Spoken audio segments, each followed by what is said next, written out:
Hey friends, the Exiles in Babylon conference is happening again, April 30th through May 2nd in Minneapolis, Minnesota. We're talking about how we should think through artificial intelligence. We're talking about immigration in the gospel, mental health in the gospel, and two dialogical debates, one on Christians and war between Paul Copan and Shane Claiborne. That's going to be exciting. And we're also having a dialogical debate between Pete Enns and Sandy Richter, which is also going to be incredibly invigorating. They're going to be discussing the historicity of the Bible. All the information is at theologydraw.com. Register soon to take advantage of the early bird special. Okay, my guest today is a former student of mine, which this is the first time I've had a former student of mine on the podcast. It might be Dr. Andrew Rillera. He holds a PhD from Duke University. He also went to Fuller Seminary. And before that, he was at Eternity Bible College, where I used to teach. He is Associate Professor of Biblical Studies and Theology at the King's University in Edmonton, up in Canada. Andrew is the author of the pot-stirring book, The Lamb of the Free, Recovering the Varied Sacrificial Understandings of Jesus' Death, which challenges the doctrine of penal substitutionary atonement. I wanted to have Andrew on to give him lots of time and space to unpack his views. The book is very, very thorough. I would even say it's exegetically dense.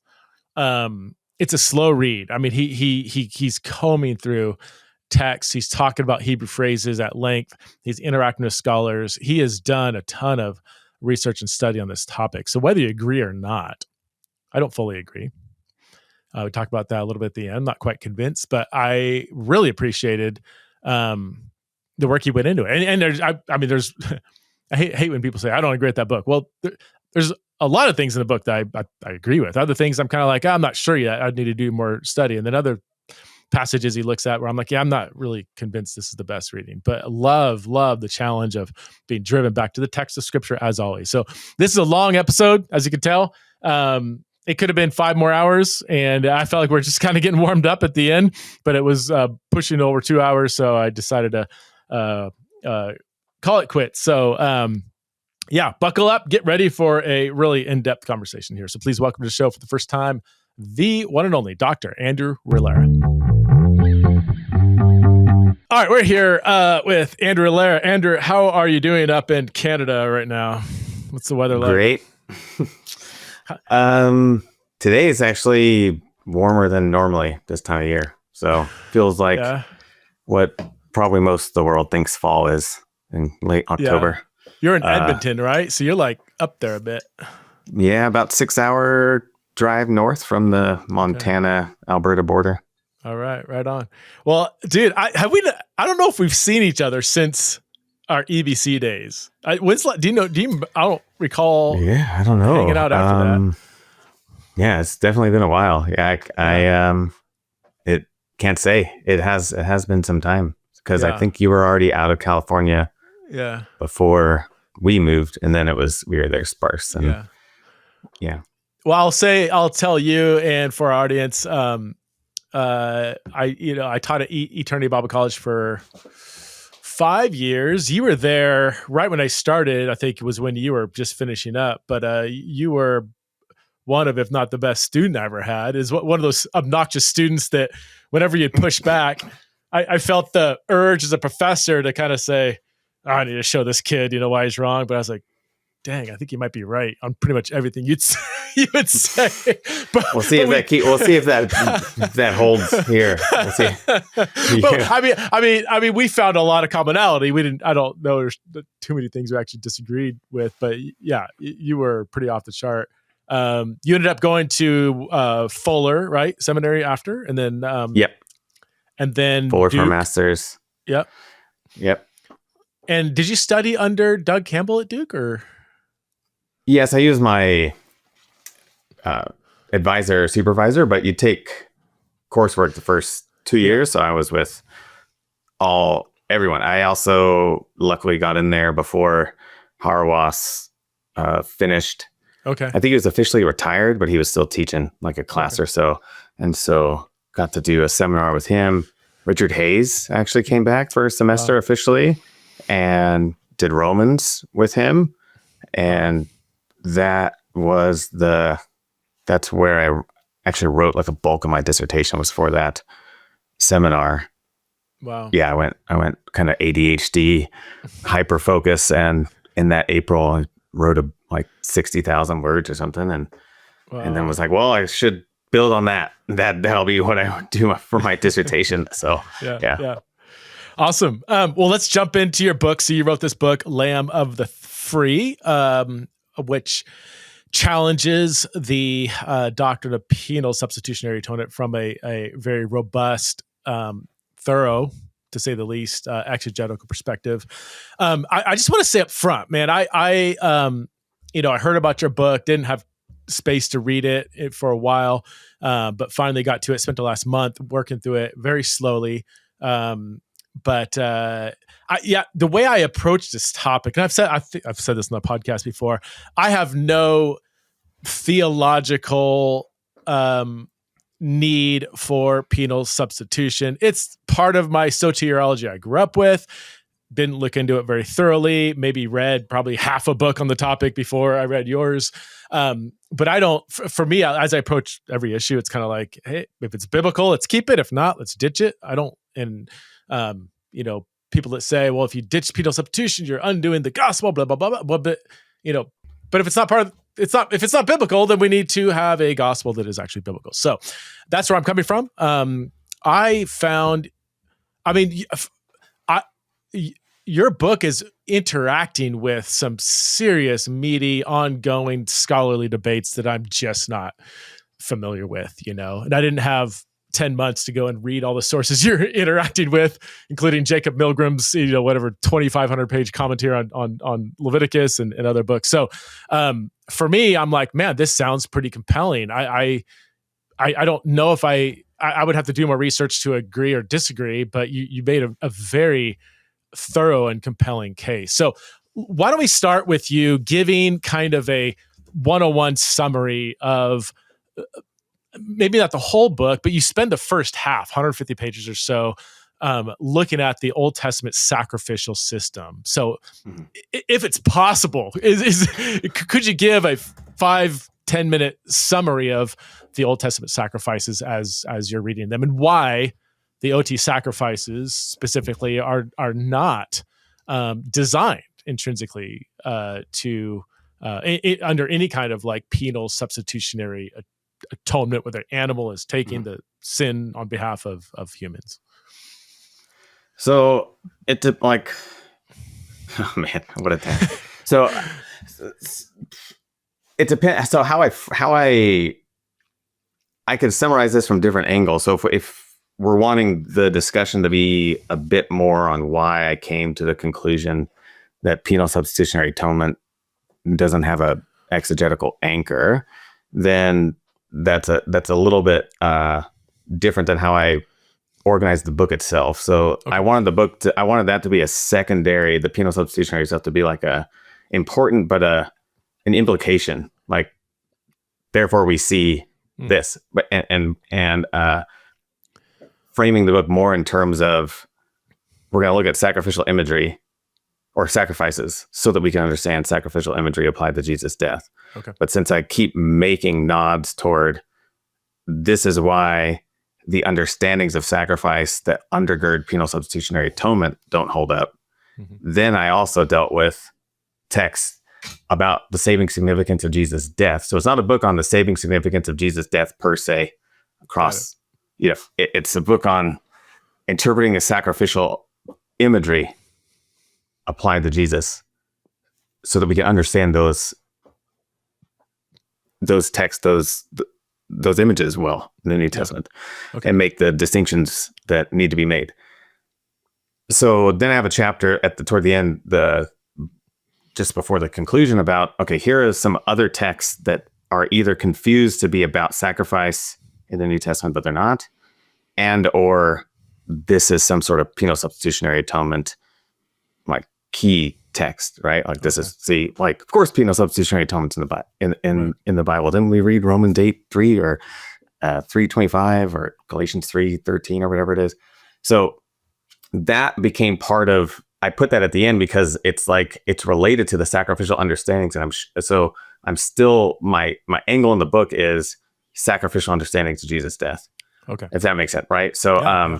so with that though, when we're understanding the Old Testament sacrifice, so the first half of the book, I wanted it to also be in it, like almost standalone, as it were. Like, yes, it has a certain angle, and you always have to, you always have to be writing from a perspective, but I want it to more or less be, let's just understand Old Testament sacrificial system, just boom, and with that, then the so-called prophetic critique, of sacrifices before we're doing everything else. So so as that first half of the book stands, it's not me trying to do like a full-on, what are all the antecedents that the New Testament authors use to understand Jesus' death? Does that make sense? It's more the sacrificial. Sense, yeah. So I just like limited in scope, because sometimes there's folks like, oh, even deal with this passage or that passage. Yeah. It's like, well, I set this up in the introduction, say you can't deal with everything. It's also not a book on Jesus' death per se. You have to have a limited scope there. So all those caveats. Now I'll explain, hopefully in brief.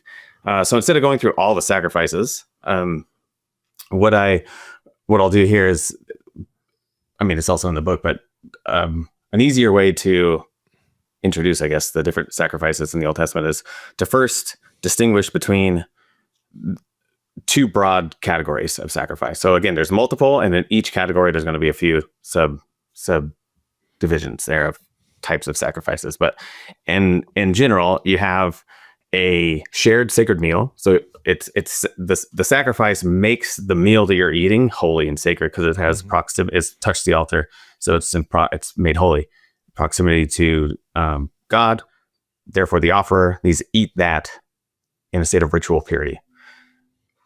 So I have a chapter on ritual purity as well, because we need to understand those things. But to keep it on sacrifice, that's the main function, I'd say, of what the Israel sacrificial system is about a enacted union between the people and God, mediated by the priest, and having shared sacred meals. Both ritual impurity, again, right now I don't want to summarize it, and sins. So ritual impurity is not sinful. But they both produce, sins and ritual impurity produce distinguishable yet essentially contamination onto sacred space, and that threatens then the communion. So you need a way to purge the sanctuary, God's space, from these pollutants that are either generated by ritual impurity or certain sins, not all sins, but certain sins. So you have these are the second category of sacrifices, then are related to the Hebrew kippur. So how I translate this, decontamination. So it's a means of disinfecting the sacred space from these contaminants that are caused by ritual impurities or certain sins. So the atoning, and I have a whole thing on like why that word is just too broad. So when I use atonement at first, I'm limiting it to sacrificial atonement, not notions of reconciliation or things like that. It's limited to the kippur sacrifices. And so what these atoning or decontaminating sacrifices do, they purge sanctuary, and now that communion can take place again. Now there can be the sacred meal type sacrifices. So to distinguish these two as well, another way to mark this, or the how the Torah talks about it, is if a sacrifice has a decontaminating function, then the one whose contaminants are being decontaminated, a lot of decontaminated language there, the offerer cannot eat it. So when you're eating a sacrifice, it has nothing to do with decontaminating, with kippur, with decontaminating sacred space. Kippur is the Hebrew word often translated for atonement. As atonement. Okay, to atone. Okay. Yeah, sorry. Yeah. Thanks. That's fine. So you have these two main categories, and so there's, like I said, I think the decontaminating, the kippur, the atoning sacrifices serve the sacred meal ones, so that could keep happening, so that God would stay and meet with his people. Otherwise, too much pollutants, as the prophet Ezekiel vividly depicts, the impurities accumulate in the sacred space, and God leaves. So we're trying to prevent that from happening. Prevent that from happening. But then the wrench in the whole system is that the sacrifices that can decontaminate pollution can't decontaminate everything. They can only decontaminate. Well, they're limited in the object. What is decontaminated? What is being purged? And that is the sanctuary. So it's limited to that. And because there's certain sins Leviticus maps out in 18 and following, Leviticus 18 and following, that pollute not just the sanctuary, but the person themselves and the land. Those sins, I along with some scholars, just categorize them as moral impurity, because the language of impurity or contamination is used there. But these are sins that generate an impurity beyond the capacity and scope of the atoning or kippur sacrifices, because the kippur sacrifices only decontaminate the sanctuary. Moral impurity, those sins contaminate. They contaminate the sacred space, the sinner, and the land. So the remedy for those, there's no sacrificial remedy for that. The remedy for those sins is on the individual level, the death of the offender, and or just divine forgiveness and cleansing, the way David asked for it. Purge me, cleanse, because there's nothing that could do it beyond God's own cleansing. And then that happens on analogy, not to a sacrifice, but to the ways bodies are purified from ritual impurity. So ritual impurity, the way people are cleansed is through a combination of time and water washing. And there's a couple more nuances in the book, but yeah. So anyways, to keep it broad, when the Bible talks about a remedy for moral impurity for those sins that pollute beyond the capacity of the atoning sacrifices, they don't go to sacrifice, because it doesn't cleanse bodies. It purges sancta, and we have to deal with something else. So what the biblical authors go to is water washings or time, that being washed by the divine spirit, by God's own just cleansing with hyssop or whatever, as David says, that is what purges the person. And then it's exile that purges the land as it rests. It's kind of like on the communal level, the time spent away is what then cleanses the land and allows for a reentry. So that's important, because the day of decontamination, or the day of atonement, is not this be-all, end-all remedy for sins. It was very limited from the get-go. God ordained limits. And this is why the prophets, they don't imagine the restoration being some grand day of decontamination. They imagine it's on analogy to the Exodus, of a rebooting, so a new covenant. And so you need deliverance, you need redemption from captivity, exile, and from the covenant curses, and the covenant to be inaugurated. So to summarize that point, hopefully in a line, that this latter point, that the atoning sacrifices do not take the place of the covenant curses of God's covenantal discipline. The curses that attend the covenant are for these grave sins, the moral impurity sins that pollute beyond the capacity of the atoning sacrifices. And that's where I think a lot of misunderstanding can come in, is thinking that whatever the atoning sacrifice is doing is that it embodies or represents the due penalty or something, or consequence, the covenant discipline that the sinner deserves for having done whatever it is that they did. However, and they put that onto the covenant curses. But the covenant curses come in precisely for problems. They solve the problems that sacrifices cannot. That makes sense. That is a way. It's both a consequence and a discipline, and a means of cleansing. So this is why it's the exile isn't the end of the story. It's penultimate, second to last. Restoration, blessing is final, and it's because that time spent in exile and captivity and covenant death, that it's that purifies, decontaminates the land and the people. So hopefully that makes a little bit more sense. We could add more. Let me try to summarize it back, just so I know I understand, and for the audience. So there's lots of different kinds of sacrifices. I mean, there's several that aren't even animals, right? They're like cereal offering or whatever. The kinds of sacrifices that the worshiper eats have nothing to do with any kind of like atonement, kippur, decontamination. The ones that do have to do with atonement aren't taking care of all moral sins, but specifically ceremonial impurity, or whatever language you want to use, the sinful worshiper contaminating objects in the tabernacle and so on. So you have this whole list of other moral sins that the Old Testament sacrifices, none of the Old Testament sacrifices were ever designed from the get-go to deal with. Would yes. that be a correct? Yeah. Okay. Contrary to popular opinion, creatine is not just for getting jacked. Okay, so creatine is essential for your strength, but it also helps with focus, recovery, aging, and cognitive performance. But quality is everything when it comes to supplements like creatine, which is why I use CreaPure Creatine by Momentous.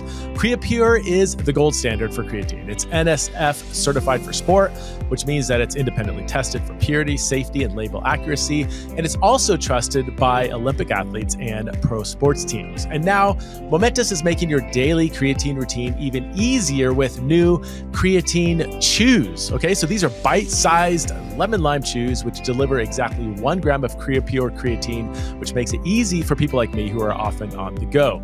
Now, right now, Momentous is offering our listeners up to 35% off your first order with promo code TITR. Just go to livemomentous.com and use promo code TITR for up to 35% off your first order.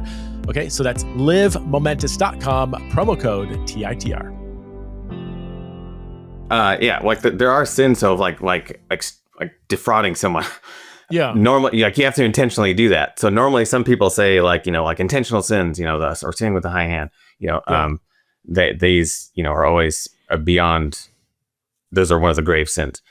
There are that's true in principle, except for repentance can downgrade certain intentional sins, which is so the reparation offering, often called the guilt offering or the asham. That's actually one that could be commuted to a financial contribution, both to the temple and then 20%. If I remember, I think it's 20%. 20%, restitution on whatever it is that you defrauded someone. So,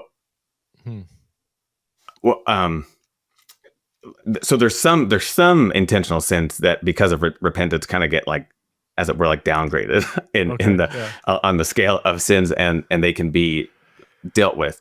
But I don't think I said this actually earlier. So the moral impurity, the ones that are beyond the capacity of the atoning sacrifices, murder, sexual immorality, adultery, stuff like that. Did we say idolatry? Idolatry, false worship in there as well. So those are the 3 categories. And it's interesting to see the prophets and both Jesus interpret those categories in terms of also heart, not just heart disposition of the individual, but on a societal level about if your economics are corrupt, that messes up your entire society such that anything you're offering is ill-gotten, therefore invalid, and or they also say that sort of exploitation is a form of murder and bloodshed. So they're raising the stakes and saying the kinds of things that we're seeing going on here, this isn't the kind of thing that could just be downgraded by a show of repentance and offering a sacrifice. You've jumped the line to where now there's no sacrificial remedy because this qualifies as grave moral impurity.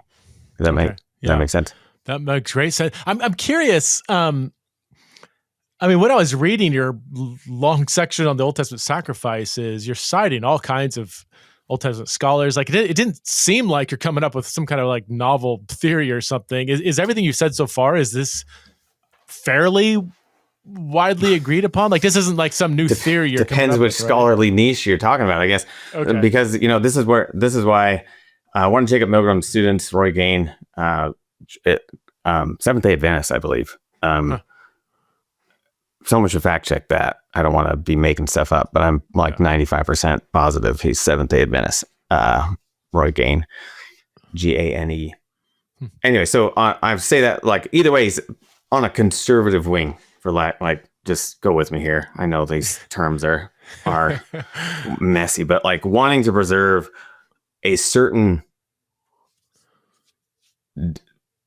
way of construing the saving significance of Jesus' death that has to be anchored in sacrifice. So you need the sacrificial system to seed what you expect to find in the New Testament. So anyways, I think he does it like he struggles hard to say, actually, here's how all the sacrifices purge the person. Here's kind of how like that death of the animal is tied into the supposed deserved death of the offender. And so that's why I spend a lot of time on Gaines' argument and showing how it doesn't fit well. So what I'm saying is, I don't know if you're Gaines follower and you don't. Some people might just dismiss my argument, but I have yet to see someone like debunk it. Like there's no one's been like, well, here your observations here are wrong in this way, and like what you think he's doing here, like you misread Gain or whatever, and he's actually saying I don't know, like but like so there's gonna be that whole wing. So Jay Sklar, Michael Morales, and I kind of nod to them, but I deal with what I see as like the kind of like the theological like father figure, as it were, of trying to keep within Milgram's framework for a lot of it, but then like they have this, in my mind, the strained readings, and strained because I lay it out like here's why these moves don't make sense to me on a grammatical exegetical level, and how so I try to deal with the critiques of Milgram's view, but I think Milgram as another like kind of father figure of a stream, like there's a whole bunch of New Testament scholars I'm citing that like there's like minutia disputes, but like overall framework, that's what I was trying to like. I show my cards on how I interpret, for instance, ransom language in Leviticus 17, but every day, like I was just looking at it again this morning, just to kind of prep my mind more on different things. But Leviticus 17:11, the like main kind of, I don't know if we're going to talk about it, but I was just, again, getting into it. And I was like, yeah, I offer two different ways of construing that. One taking it ransom and one taking it as decontamination, like sacrificial kippur. And that's because of the root. I don't want to get into all this right now. The root, the Hebrew word can kind of go different ways. And the Septuagint translates each variation in with different words, ransom versus atonement. And anyways, so I kind of say, look, either way you come at it, like here, I kind of am convinced of, this way with Leanne Feldman, Joel Baden, other folks who that see this as restricted to the sacrificial kippur rather than a financial-ish like ransom kind of language here. But it doesn't matter in terms of this penal substitutionary argument. Like either way you come at this, it won't move the needle on penal substitution because, like what? Yeah, and so I show that in the book. But like, so what? Some people might go, oh. And like I myself, I was like, actually, maybe I do kind of see it as ransom here in Leviticus 17, but it doesn't. It has no effect on the penal substitutionary reading because never mind. It's in there. It's in the book. I don't want to get onto right now until we're on. I just took us there by accident. But what I'm trying to answer your question is, there's minutia that I'm sure there's some disagreements on. I try to stay at here's like the general framework, and I don't want to always hedge. So I'm sure here's what I think right now. But even on that, I can kind of go back and forth on how I'm reading Leviticus 17. But that doesn't impact why this book has got the attention it is. It doesn't impact the penal substitutionary aspect of it. And so again, it also doesn't impact, and this is more the reason of why I, like on a scholarly level, kind of said, well, we don't really need to solve this aspect or hit this sometimes. Like it's not really, for the purposes of what I'm doing, only this bit matters. Like I don't need to argue the whole everything here. And so for the academic reasons, it's because, well, if that nuance mattered for understanding something in the New Testament about it, then I'd have to be a bit more like sure about option A or option B. And so Yeah, like in my determination, it's kind of beside the point of the main project of understanding when sacrificial imagery is applied to Jesus. And so when it comes to the ransom stuff, like it's like however you take Leviticus 17, is it going to help you understand Mark 10 about ransom? And I think the answer is no. And I show why when I get to that passage, why it's not within the sacrificial register. So anyway, like if that makes sense, like, so yeah. I don't know, like I don't want to overclaim and say, oh, this is just like standard scholars in the Old Testament. There's going to be a lot of evangelical scholars who are like, like, no, we just like Roy Gain, but and that's that until someone like actually goes through my arguments and observations against Gain, then it's just kind of like, okay, yeah, of course you wouldn't like it, like, all right, but would the view you advocate for in general be much more popular among non-Christian Old Testament scholars? I mean, you obviously draw a lot on Milgram, who, if people don't know, is kind of like it's just a certain sector. Like, so I brought this because I'd like to. So this book by Paul Sloan recently. Oh yeah, pump his recently published a couple of months ago, maybe August. Jesus and the Law of Moses. Cites me a ton in there. Only one minor point of disagreement, which again doesn't move the needle on the penal substitutionary atonement. He's Christian though, he's Baptist. Yeah. David Moffat, Christian, also Baptist. Right. Madison Pierce, like there's Matthew Thiessen, Christian. Like there's plenty of Logan Williams, Christian. There's a lot of scholars that are writing on the similar issues and issues of Jesus and the law, Paul and the law, etc. I think there's a lot of New Testament scholars that are Christian that are like, they hear this is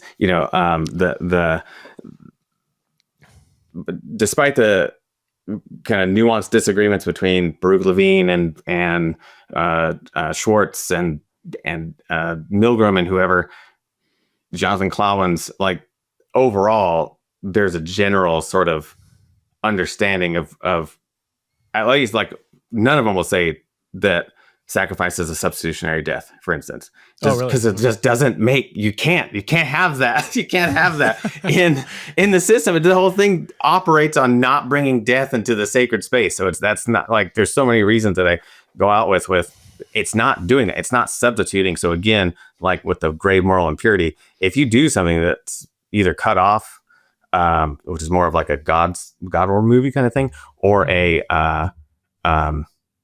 capital punishment, but either way, the life of the offender is forfeit.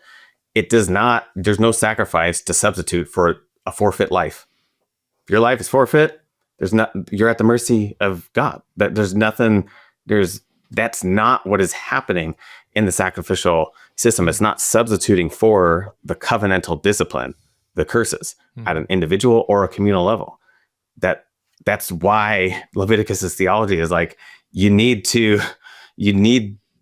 community of Israel, like you need to pay attention, because what this is preserving, yes, it deals with human sinfulness, but not these sins that are on another level that inherently cause social disintegration.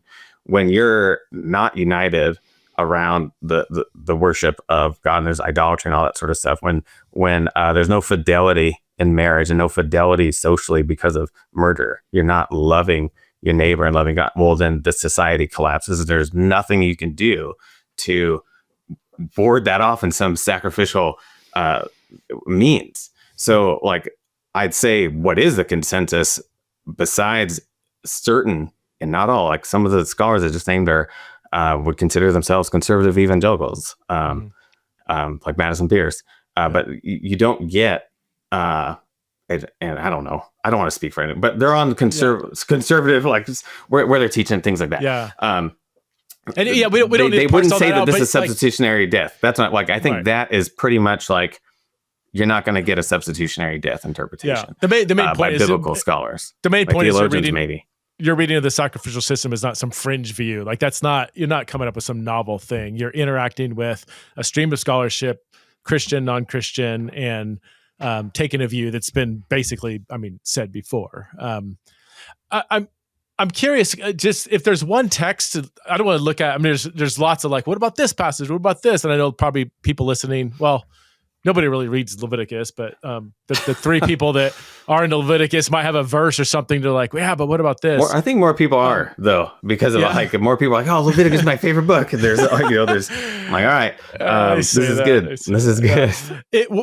Can I go to? I would love to see how you look at how you interpret 17:11 Leviticus. Is that kind of one of the big ones that people are like, what about this? You know, should we give a brief? I mean, we could sure, if you want. So let me just here. I'll read it. 17 verse 10 says, "If anyone of the house of Israel or of the strangers who sojourn among them eats any blood," and this is I think a ESV translation, "I will set my face against that person who eats blood and will cut him off from among his people. For the life of the flesh is in the blood, and I have given it for you on the altar to make atonement for your souls, for it is the blood that makes atonement by the life."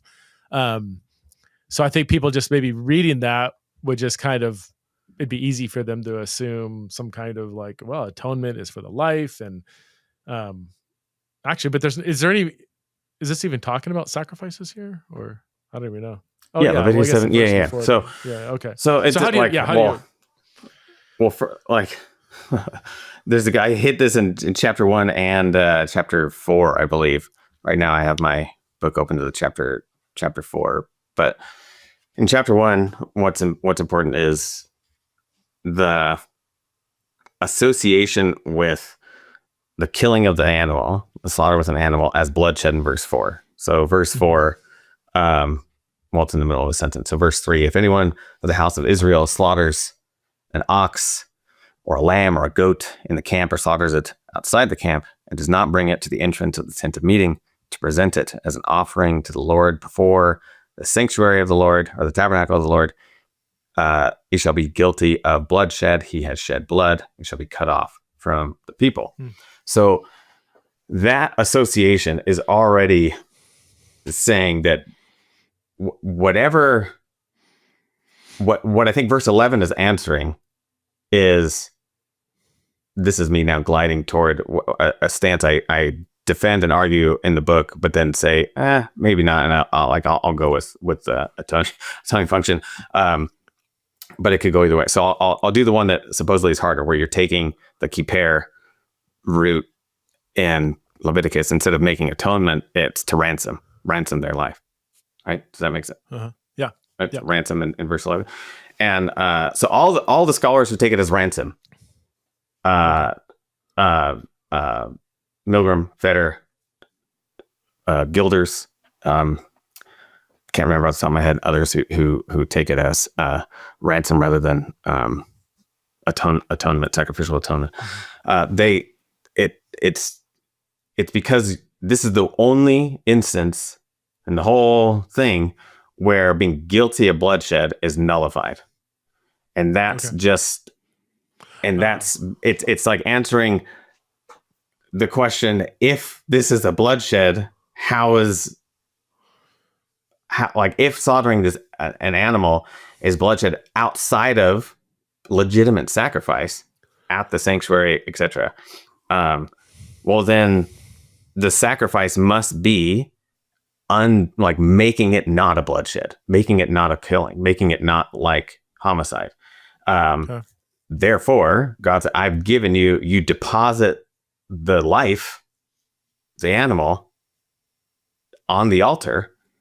Then that ransoms, that exchange, that removes. You can think of mora as a removal. It removes the threat of death, removes the threat of captivity. It depends what's being removed. But if you kind of have, so I argued before from William Gilders, kind of like that, the you can just keep the word kind of vague, like it affects removal.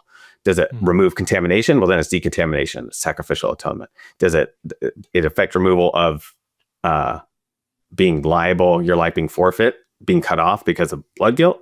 Well, it's removing that threat.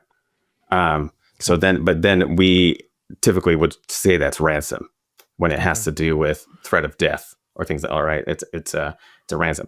So, but what it's not that my life is forfeit already. I did something that makes me makes my life forfeit. I'm liable to get cut off. Shoot, I don't want to die. I know God's not like, oh, here you go. I've given you, kill this animal instead, throw it at my front door, and I'll accept that death as a ransom for your life that was forfeit. No, it's you just killed an animal. Is Genesis 1, we're not supposed to be eating meat. So the concession is still dealt with after the flood of eating meat, taking the animal's life. How are we incorporating the biological death of an animal into our worship of God in a way that doesn't make us liable to the things that our origin stories have told us is proper way to live in harmony with animals, where we're supposed to be vegetarian and all this sort of stuff, and we're not supposed to be taking their life. So the solution is God saying, if you deposit that blood and do this any other way, any other format, bloodshed. Only if you put it on the altar in legitimate sacrifice at my sanctuary will that be removed from you. So making your sacred meals right here, it's dealing with the types of sacrifices at first are the non-atoning ones, the well-being offerings. But then later it talks about other ones. So I think there's nuanced debate. Some of those scholars of the ransom are like, oh, this is only about peace offerings. And some are like, well, look, these other ones are mentioned, so it's about all of them. I think they're right, but it doesn't really matter. Yeah. The point is that when it outside of legitimate sacrifice, this counts as a bloodshed, which means that the legitimate sacrifice is whatever you want to conceptualize of that. Mm-hmm. It's not being conceptualized as a substitutionary death. Like the life of the offer isn't forfeit first, and then you offer this thing in place of your forfeit life. It's once you kill this thing, what you do next really matters. That's what's happening with this thing. If you deposit it on the altar, then that bloodshed, you're guilty of shedding blood, and it's repeated a bunch in verse 4, and that's removed. I've given it. This is the designation. This is how you can go about your worship and not be liable for bloodshed. So it's not. Does that make sense? Like it's not a substitutionary death for the offender. It's making it so that your slaughter of this animal gets reconceptualized ritually into a sacrifice and not bloodshed, which means sacrifice is not bloodshed. It's not. It literally not. That's the whole burden of that chapter is to address that. And then it goes on to, okay, what about you're allowed to eat clean animals? So what about that? And you can't sacrifice a deer. That would be wrong. So how do we nullify that? Well, okay, you bury it in the ground. That's just what it says to do. Cover it. So it's the proper, what happens after you kill any mammal matters immensely. If it's an animal eligible for sacrifice, then it must be sacrificed. Otherwise, the person who slaughtered it is liable for bloodshed.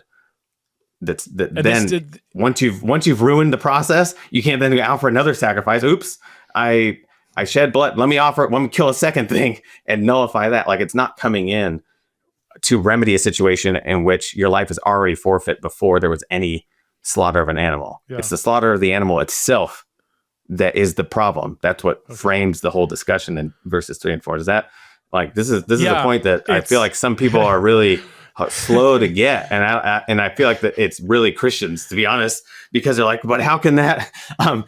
Just read the text, like it says that, and some one recent review is like, well, there's goat demons mentioned in verse 7. Like, well, that doesn't nullify what it says in verse 4. Like, yeah, any illegitimate sacrifice still gonna be bloodshed because of what verse 4 says, and then Deuteronomy is like, well, wait, when we're not in the camp and you can't just like walk 500 yards to the sanctuary, it might be 15 miles away or 50, whoever.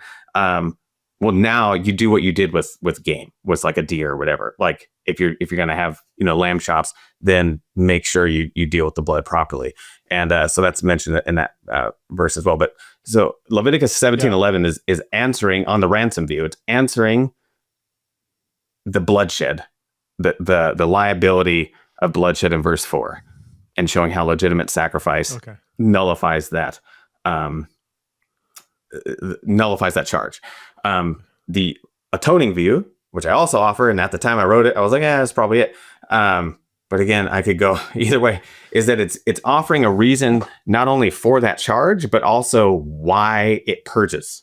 So if you take it as affecting removal of contamination on the sacred space rather than affecting removal of the blood guilt because you killed the animal, affecting removal of the blood guilt, you'd say ransom, affecting removal of the pollution on the sanctuary, atonement. Okay. Yeah, we're all following? Yeah. So taking that second view, the life then takes on a more like, oh, this is why. All we know up to this point is that the fact that doing these sacrifices, the purging ones, putting it on the horn to the altar in a certain way.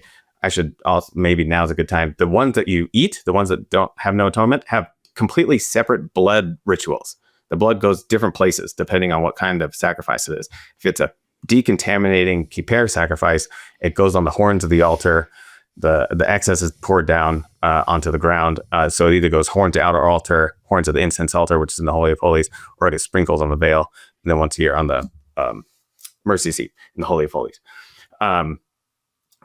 We only know that. The fact that those blood manipulations purge the sacred space, because that's what it says. That's purging my sanctuary or whatever. Like there'll be these comments.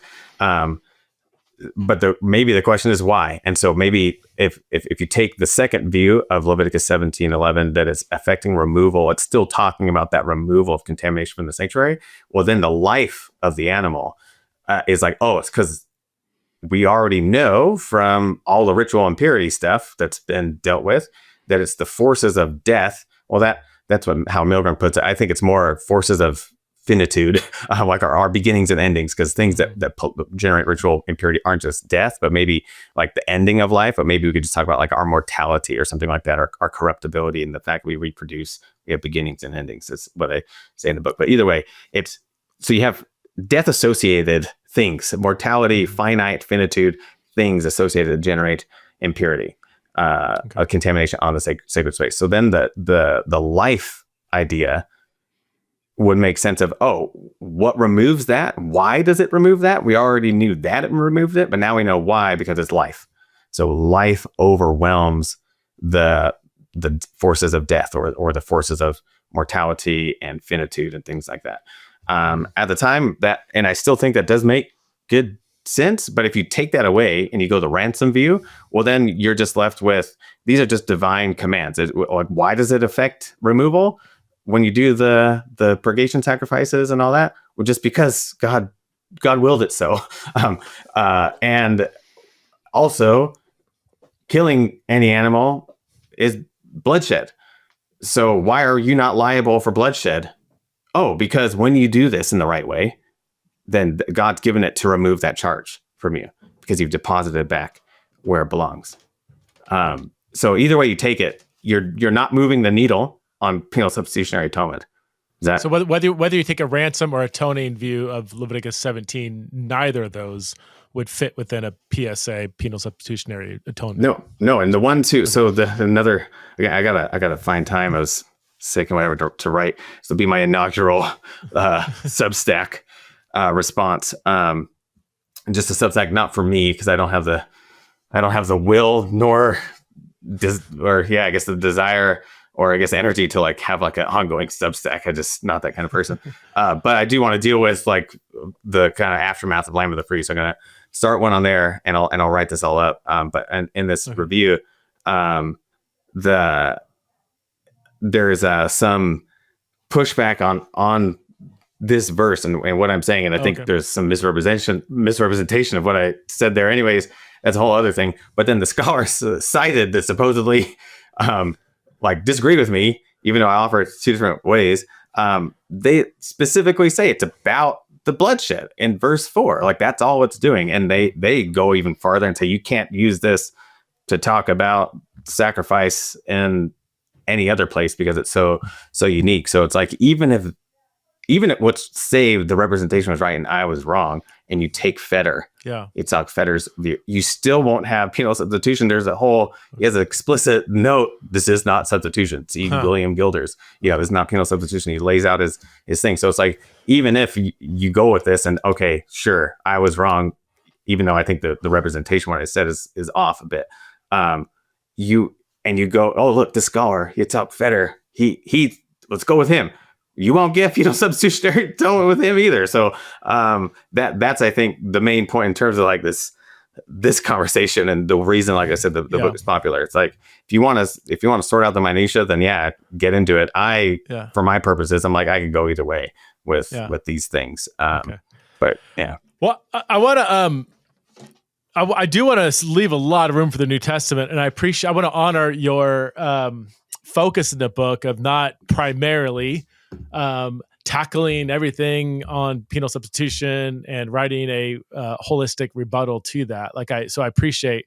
I don't want to go against the grain of your focus in the book. At the same time, I think I'm much more familiar with the New Testament, and there are some passages there I would love to talk through. And I want to make sure that we have space for that. So, how about this? Before we get to the New Testament, Paul and the general letters in particular, can you give a brief summary of how you see the prophetic, the OT sacrificial system and the prophetic critique of that system, if you want to word it like that? And what is the hope of eschatological, if you want to say, forgiveness? Just to kind of give us a quick bridge to the New Testament. Sure. So the prophetic critique, I don't think, is of sacrifices per se. I think it is about, there's a few different critiques. Again, so it depends which passage, but in general, they're making one of a few claims. Either A, the sins that y'all are liable for are already beyond the capacity. Like they're the ones that don't have sacrificial remedy. So, and then part of the curses listed in Leviticus 27 and Deuteronomy 28-30, but Leviticus, well, I think they both mentioned this. At least Leviticus does. But God says, I won't, once you've reached that, I will no longer accept. Yeah. Like even if you're pre-exile and the curses are coming, part of the start of the covenant discipline is no longer, basically God's not saying there's no remedy. Those were the remedy. I'm taking away your remedy. It's saying, no, you've polluted it so much that the function of what these were supposed to do, preserving our relationship, our communal shared meals, and you think you're communing with God? No, I'm not accepting that. You've corrupted it so bad that you can't even do the regular things that we're meant to be doing. So that's one angle. It's so I like rejecting these, the language of in the prophets, God rejecting the sacrifices or whatever, is just borrowed straight from the curses, which again, the curses come from the things that you can't have a sacrificial remedy for anyways. And what it's saying is, despite the fact that it's still standing, right? So Jeremiah, we have the temple of the Lord. Know that you're on you've crossed the line to the covenant curses. That's what Jeremiah is saying. Judgment is coming. Like you've already started. Yeah, it's already started. The dominoes are falling. The culmination of captivity and all that's coming. But just because that hasn't happened, it's kind of the Old Testament's already not yet, but in negative format of the curses. It's already here, but not yet fully. Watch out. So that's one angle. The other angle is when they say this is from Jonathan Clowens, and I go a little bit, build on him a little bit more, but Clowens makes the point about the economic corruption is such that now what you're offering, though, it's invalidated because it's not properly owned. And that was actually, which we didn't say, but that's what the handlaying is about. Yeah, right. Especially when you distinguish which ones get it and which ones don't and why and all that sort of stuff. The handlaying ritual is not okay. And there's double handlaying. It's not just for audience, different than a single and all that sort of stuff. The handlaying is not transferring your guilt to the animal. It is a sign of ownership, is what you argue in your book. Yeah, if I remember. And that's a single handlaying gesture, which is distinguishable from a double handlaying gesture, right, which you see on the goat of the Day of Atonement that is not offered to Yahweh. It's sent away. Mm-hmm. Okay. That basis, though, proper ownership. You got to have, it's got to be yours. This is also the logic behind why you could substitute a mammal for birds and or grain, because it's just what's properly owned by someone. It's like you're bringing the cleaning supplies. So when our kids were younger, learning to clean, you don't cry over spilled milk, but you got to clean it. But they also will make a bigger mess. But you want to teach responsibility. So you're like, give me the paper towels or whatever, I'll do it with, like, they're bringing something to have some responsibility. And that's what we're doing. So it's ownership. So the prophets are like, you don't properly own anything.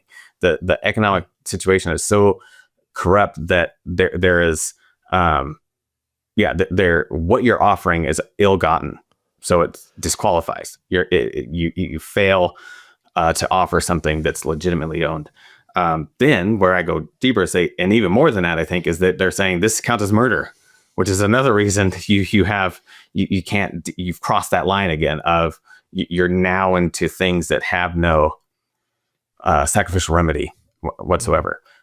So that's where I think the critiques are in general. Again, when one passage might go one way or the other, or kind of emphasize one and all that, but it's generally one of those two, three-ish things. You can kind of combine the ill-gotten one and murder and all that. I absolutely love Paul's letter to the Ephesians. Ephesians presents a wide-ranging panorama of the Christian gospel and its implications for the church and the world. Paul's view of salvation, it's not about being rescued from the world, but about the coming together of heaven and earth in Jesus the Messiah. And against this backdrop, many of the most challenging parts of Ephesians comes into focus, like, spiritual warfare, women in the church, powers and principalities, ethnic reconciliation, and what Paul even means by salvation. Now, if you want to understand Ephesians better, then I highly, highly recommend that you check out N.T. Wright's latest book, The Vision of Ephesians. In this book, N.T. Wright offers an accessible introduction that opens up the text in a way that helps what may seem dense and elusive become clear and fresh and challenging and encouraging. Wright works through the letter to the Ephesians in 9 sections. He explores both the apocalyptic insights and bracing challenges for the church, whether the church in the first century or the church in the 21st century. It doesn't matter if you're a scholar, seminary student, pastor, or layperson, you will absolutely love N.T. Wright's book, The Vision of Ephesians. Check it out wherever books are sold. Across the world, countless Christians face persecution just for practicing their faith. Many are threatened, imprisoned, or separated from their families simply because they choose to follow Christ. Their courage and their commitment in the face of these challenges is both inspiring and humbling. In the book, When Faith is Forbidden, Todd Nettleton shares 40 true stories of believers who remain faithful even when it costs them everything. These are stories of hope and resilience and extraordinary courage, stories that show how faith can shine brightest in the darkest circumstances. So whether you're looking for inspiration, encouragement, or a deeper understanding of the faith of others around the world, this book is a powerful reminder of what it means to stand firm. And the best part, you can get a free copy of When Faith is Forbidden. It's totally free. Just go over and visit vom.org/in-the-raw. Okay, that's vom.org in the raw to claim your copy and experience these incredible stories for yourself. So don't miss out on this opportunity to be encouraged and inspired by the courage of believers worldwide. We should have, I just briefly addressed the Passover, right? Because this is kind of outside the Levitical sacrificial system, and Jesus is described as the Passover lamb. Before reading your section on the Passover, I was kind of like, I don't know. It's kind of like it seems substitutionary. Like, I'm going to kill your firstborn son unless you kill this animal. So the animal will die instead of your firstborn son. Maybe it's not penal, but it seems substitutionary. But then I read your section. I'm like, oh, wow, it's a lot more complicated. How about let's do you tell me what you found, what you found. You tell me what you found convincing. So I got to do comprehension checks all the time now. With I learned to do this with my students. So the tables have turned. I used to be your student. You're gonna to my you caught me with my pants down.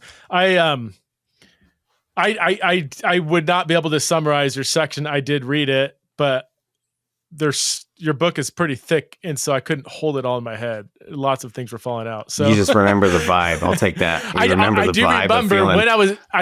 when I was reading it, saying, "Oh, I haven't considered that. Oh, that's interesting." Looking at the passage again, rereading Exodus 12, and say, "Huh, this actually does make sense. So that's my punt. But yeah, okay. That's fair. I remember vibes as well. Go back. Wait, what was that? That seems honestly same with. Dude, that's why I ask for things in advance, because as periodically as this comes up, I'm like, I sometimes don't even remember what my observations were, holding them all together. Well, so it's the one thing you said. Passover. Go ahead. Go ahead. No, you. I was going to say that it's not. I mean, well, I even said it. Like, even if there's some kind of substitution, it's not a penalty. The death was not a penalty. Like, the Israelites who had the blood on the door weren't averting God's punishment, was it? Although they were averting God's judgment on all the firstborn of the land. So yeah. Anyway, why is this not penal substitutionary? It's very, very. That section's long for a reason. So it's like we fixate on they're having a meal, all right? They need to kill the lamb. It's a meal. So the function of it's not the death of the lamb. It's not even just the blood of the lamb. So I go through the closest analogy to what's going on with the blood on the doorpost and what's involved with the hyssop is to decontaminating a house from lepra. So not just people can get lepra, and it's not Hansen's disease, it's not leprosy today. It's more like eczema and psoriasis, or things that make your skin flaky white. A variety of like what we would probably consider minor skin conditions. Anyways, there's also stuff that it could pollute garments and homes, and it's still called lepra. But the coloration, whatever. But what it designates is lepra. And so the rituals there of purging the house from that when there's been the contamination of lepra, that's what the Passover blood manipulation looks like the most. Like, so if we need to figure out, right, the way history or exegesis proceeds. If you have something that's like a one-off, you're still trying to look for how close, like where we need interpretive helps, like what's going on here. So it's not the death of the lamb. It is the blood mixed with hyssop posted in a certain way on the door frame. It's that whole thing along with all the other components of the meal. It's the whole event that will cause the destroyer to see it. It's visible to see it and pass over. Well, actually, I go into it's protect. There's protection, and so it's an apotropaic function, which is more like a preventative. So it's a preventative function, and there is some. I tried to stay as much with like final form of the text and canonical form and stuff, because we're dealing with, again, New Testament reception of these things and applying it to Jesus. But it seems likely that what became in Leviticus, was it 13 or 14? I think it might be 14. Wherever the house one is, it's one of those. That it might have been, as it gets incorporated into the Torah, it's a after the fact, like final kind of fumigation of a house. But it seems like it might have had, and the Passover then is a link. It might have also had rituals like that, an apotropaic function, a preventative function. You do this ahead of time to stave off what is protective. It's a protective thing. Now, if any one of those elements though doesn't happen, the firstborn's still liable in the first instance of what's going on of the historical Exodus. But it's not singularly focused on you killed this lamb for a meal. Anything in that whole, you don't do celebrate the Passover appropriately with the right herbs, etc., and all the components, eating it within that time frame, all that. Then the firstborn's in jeopardy. But it's not like, so it's taking this ritual as a whole. The other thing is that historical Exodus was not a sacrifice. There's no altar. There's no burning of portions to God. There's no priest. And this is why in the first one, they're supposed to roast it. Roasting is a big no-no for sacrificial meat. That only direct fire on the altar, that's God's portion. That's what distinguishes it. Sacrificial meat needs to be boiled for the humans to eat. You can't have it touching fire directly. And the fact that they're eating it, as you said before, any sacrifice that is eaten is by definition it's not atoning. Yeah. Mm-hmm. And so that first one, I mean, it's not a sacrifice and it's proleptic. It's we're about to be delivered, but let's celebrate it in advance. So it's a deliverance thing, ritual, and a protective. It's an apotrope. It's a protective thing. So when it comes to the firstborn, though, the claim in the rest of Torah is because of the Passover, God has a right and a claim on the firstborn, and people just take that and run with it and say it's because it's substitutionary, whatever. Instead of looking at how the Torah itself defines what does God's right to the firstborn look like, what is going how does this play out? And so what I show is one, subsequent Passovers, when they are sacrifices and incorporated into the liturgical calendar, so you have the altar, etc., and you're doing it that way. Again, no kippur, none of that's mentioned. And the firstborn's life is not threatened from with subsequent Passovers. They're not thanking God as a Thanksgiving offering, a subset of the well-being offering. They're not saying, "Oh, yay, you spared our firstborn year after year." But the right to the firstborn is played out, and they are. See, it's God's rights to the firstborn of like everything, by the way, not just humans.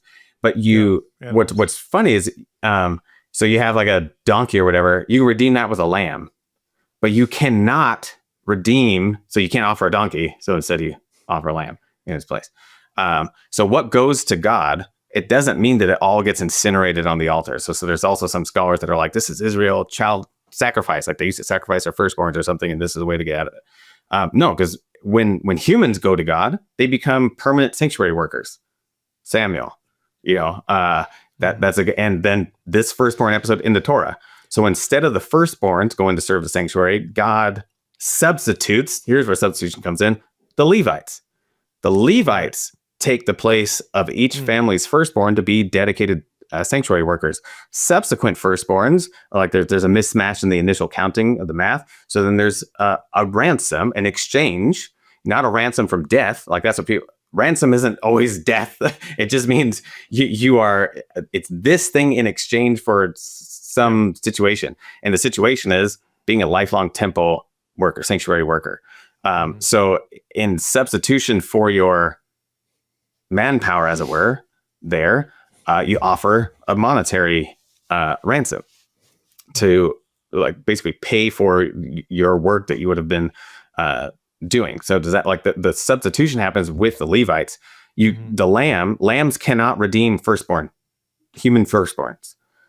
Only animals that are ineligible to be sacrificed does a lamb feature in the firstborn redemption process. So if Passover really was a substitutionary death for the firstborn and has established God's right of all firstborns, human, animal, then wouldn't the lamb be the most obvious substitution way of redeeming a human firstborn? Yeah, but that's exactly what you don't find. That's exactly what is prohibited. The lamb's only substitute for firstborn of animals that cannot be sacrificed. Human firstborns were substituted by the Levites, and subsequent ones are then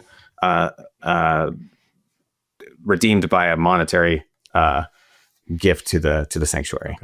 Okay. So I think in terms of our like seeding it going forward, like just making that negative argument about it's not a substitutionary death, and what happens with the firstborn, I think confirms that is the way Passover was not understood to be the means by which you substitute the death of the firstborn, however justified or unjustified or random or whatever. It's just not. It doesn't function that way in the narrative. So why would I hold that? Yeah. Assuming all that's true, I mean, that's just it still seems that God, the destroyer, going through and killing.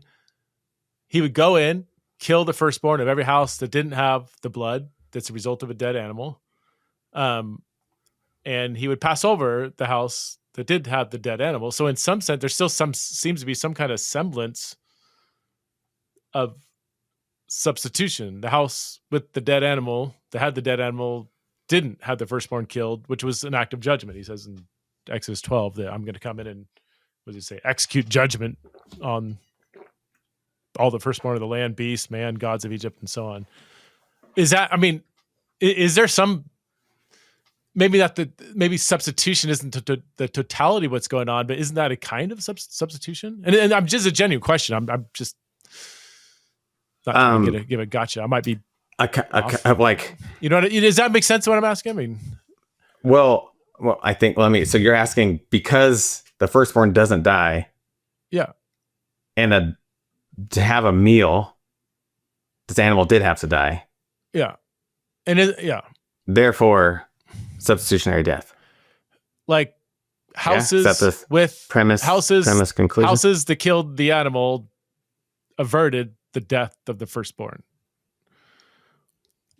The other, like, what if there's combined families? Like, as I said, it's like, hey, you can team up. So one covers multiple. Like, it's not a 1-to-1 thing. It's not just like they're not nuclear families. That's another, like, it's the house. It's the protecting the house. Yeah, sure. It's not. The blood is affecting the edifice, not the person. And that's just one of the consequences of failing to go through. Like, this is part of a kind of reap what you sow. So Egyptians took firstborns or the males and all, of Israelite houses. Now they're firstborn males. So not just firstborn, but any male the Egyptians were taking. But I see it like as more, the reason that is the consequence, I think, is more tied into the, like, reap what you sow kind of mentality from the Egyptian oppression. But it is offering protection it's like you're in the safe house. And as I say, like, things that then, if let's say there's a fine for doing something, the fine's not substituting for whatever it is that you did. It's just that is the consequence of failing to go through all these things. And so it's like collapsing the consequence with the cause and effect of before, I think, is just unjustified. Because, for one, the reasons I said about, well, then you would see this, if that was really the point, then that is what would be repeated in the subsequent Passover celebrations. Like, that would, in relation to the firstborn in particular, but it's not.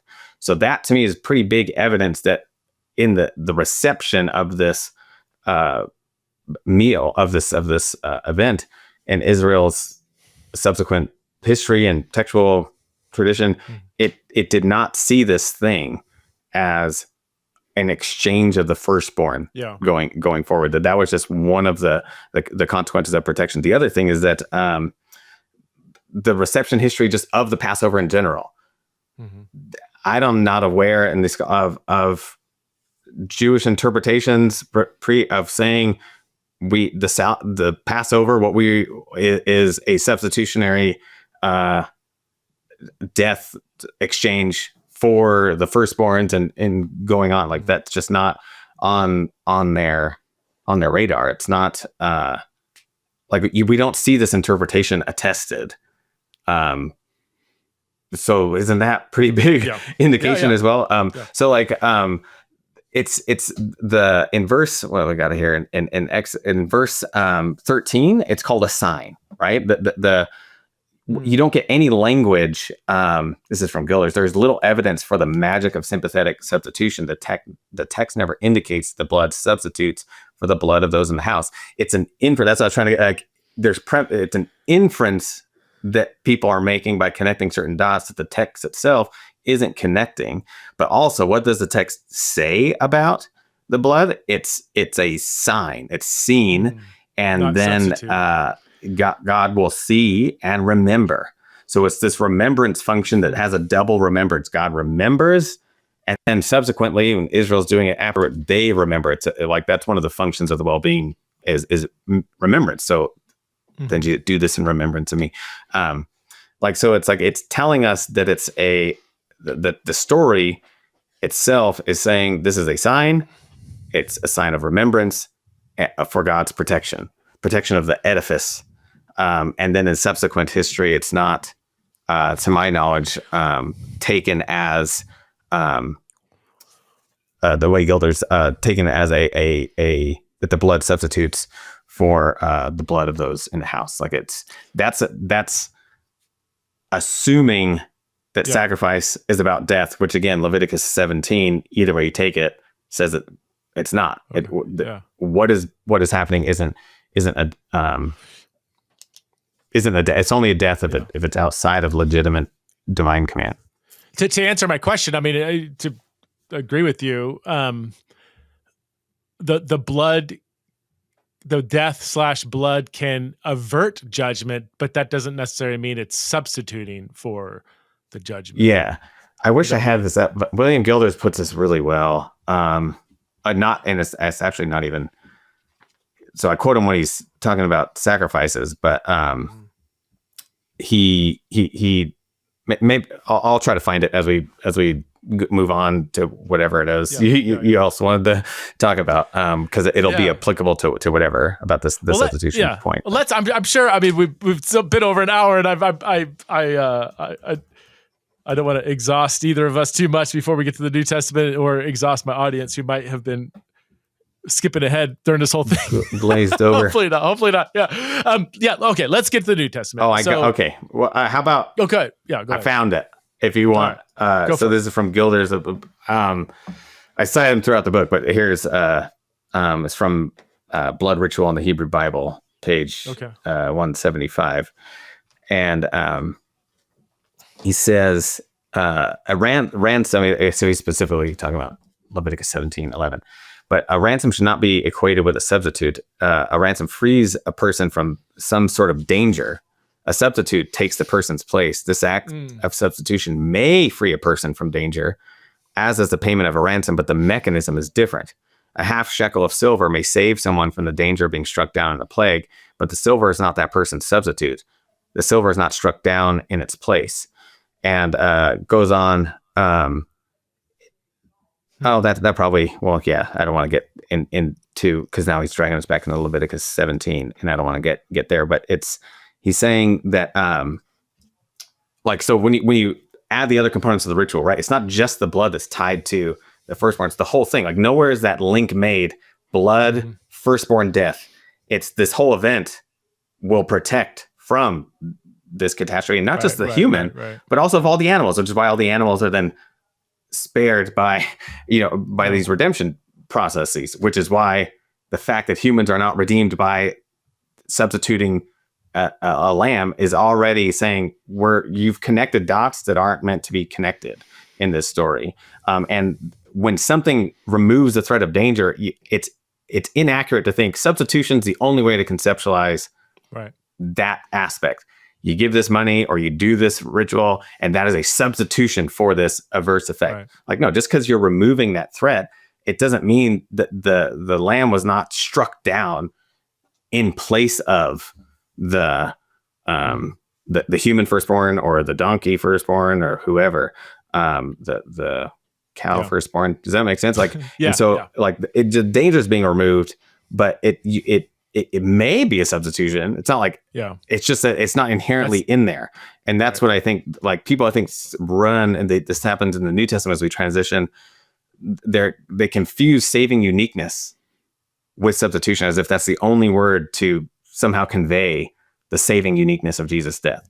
That's not the only way to do it. And same here, substitution is not the only way to convey, you do this whole thing and these consequences don't have, you're protected from these negative things from happening. In any other context other than Christians reading the story, you wouldn't use the word substitution to talk about how doing these things prevent these consequences. All right, so let's get to the New Testament, and there's so much ground here to cover, and we're running out of time a bit. So let me just why don't let's just start in Romans 3. How's that? That's a good. Let's just start. That's like the biggest subsection of that chapter. It's going to only be that. Well, because and this one's familiar, or what? You want to? Yeah. Well, because for time's sake, you wanted to get to the like exile, restoration, that sort of aspect, and I think this one won't lend to that. That's true. That's true. Discussion. You want to go to Galatians 3? Yeah, let's go to all right. Yeah, Galatians 3, and so I'll try to read just so people don't, just so we can have the text in our minds. Let me get the Galatians 3. So Paul says, and the hard thing about this one is Galatians 3:10-14 is one of the most difficult, disputed passages in Paul. And people always say that about every passage in Paul, but I did my dissertation on this passage, so I had to summarize the 18 different views and show why all of them are wrong and come up with something different. But verse 13, so I'll let to say I would go back and encourage people to read, start in verse 10, but for the sake of time, just verse 13. Christ redeemed us from the curse of the law by becoming a curse for us, for it is written, cursed is everyone who is hanged on a tree, so that in Christ Jesus, the blessing of Abraham might come to the Gentiles, so that we might receive the promised Spirit through faith. Now, if I can summarize an argument you made throughout the book, I even noted every time you mentioned it, which is, you can see on the page here. Oh, nice. Where I have every time you mention exile, good. Can you send that to me? I don't even know all the but basically, if I remember, I can go back and read one, but that you already mentioned it, that this OT sacrifices only took care of certain kinds of sacramental or ceremonial impurity. It didn't deal with grave sins that had to do with idolatry, murder, sexual immorality. God dealt with those through death and or exile, and exile is kind of conceived as almost like a sort of corporate death. When the New Testament comes on the scene, between the Testaments, the Jews considered themselves as still under the curse of exile, which was the culmination of punishments for sins against the covenant that God established with them. So when it says Christ became a curse for us, he is taking on himself the curses of the covenant, which were punishment for sin. And since it's for us, he is taking those on, and we are not. So there is a kind of substitute there from an exile restoration framework. Is how I've always understood. That last part, that they are not, is where I have issue. Yeah. Okay. Yes, you do. And Andrew has that's it, right? That's well, okay. Unpack that. So it's the instead of how do you understand Christ becoming a curse for us?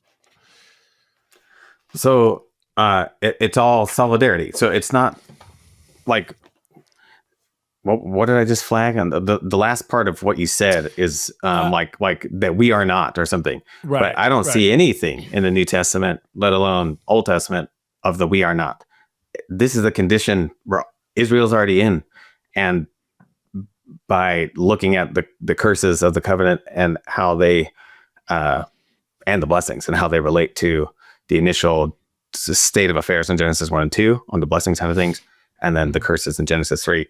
And I outline this in an article that's now you can download on my Academia EDU page on Ephesians 2. So like dead in your trespasses and sins, etc. And the covenant. Yeah. So like if you want a bit, you could download that article on Ephesians 2. But we're already in them. Like Israel, it's not like the curses they're not at that domino effect. They're not at that like, hey, watch out. You might tip the first, aspect of the covenant curses and the covenant discipline in Leviticus 17, but Jesus did it, and now you don't have to experience it. That would be substitutionary. But they're already in it. The dominoes have already fallen. That's the state of affairs that he's in. So it's an identification with those covenant curses, which is why I use the phrase curse solidarity. atonement. So what I think is wrong in those readings is on the substitutionary element of it. It is so. I use curse because I like Galatians uses curse, and this is why it quotes from Deuteronomy, those sections of the curse, and it's I think there's other reasons, but it's like Paul chooses a very easy way to say, look, he literally embodies the curses of the covenant.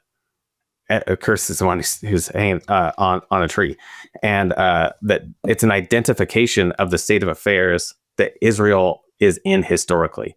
And once again, I'll punt to this guy for a second, just to show that this is kind of his thing. Like, it's understanding Jesus' relation to the law in relation to the restoration, the promised restoration, which means they are currently in the covenant curses. And the reason I'm going to him is because it's not me, but he's also relying on my argument. So he quotes from me quite extensively here and agrees that it's not substitutionary. He agrees with that aspect of it. So Paul Sloan.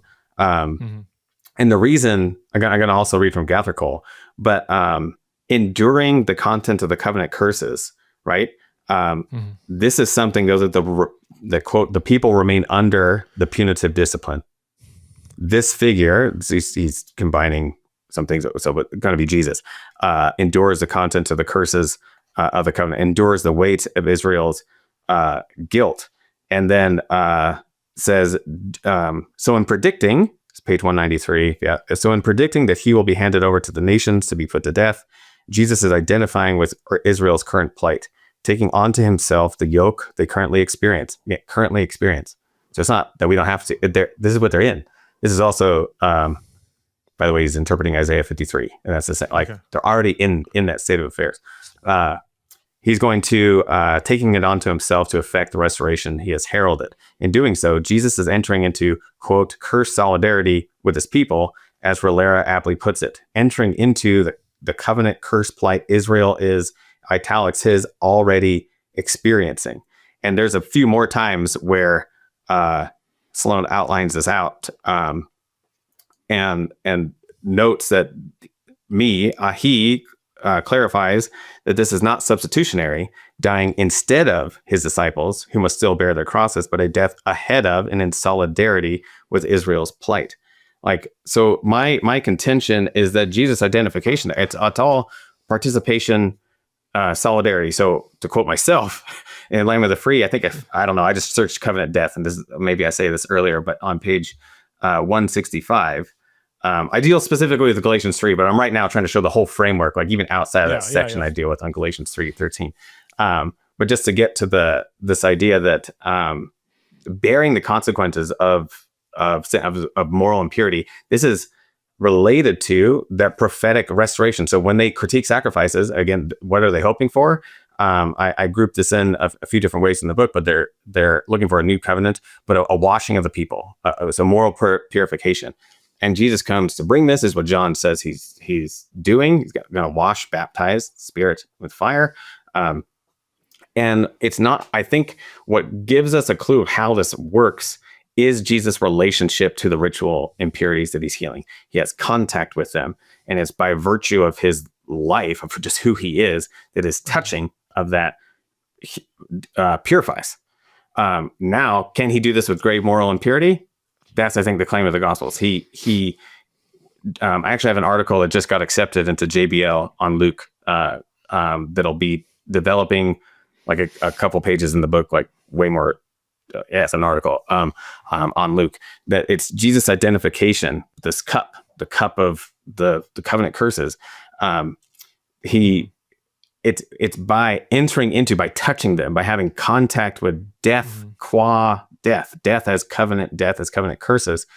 It's just like that heals ritual impurity. Well, it heals moral impurity because he's victorious and conquers death. So what I say on page 165 is this will be celebrated, like this victory over death. This will be celebrated and memorialized through a ritual intimating a Thanksgiving well-being offering, which is the Lord's Supper, as I discussed below.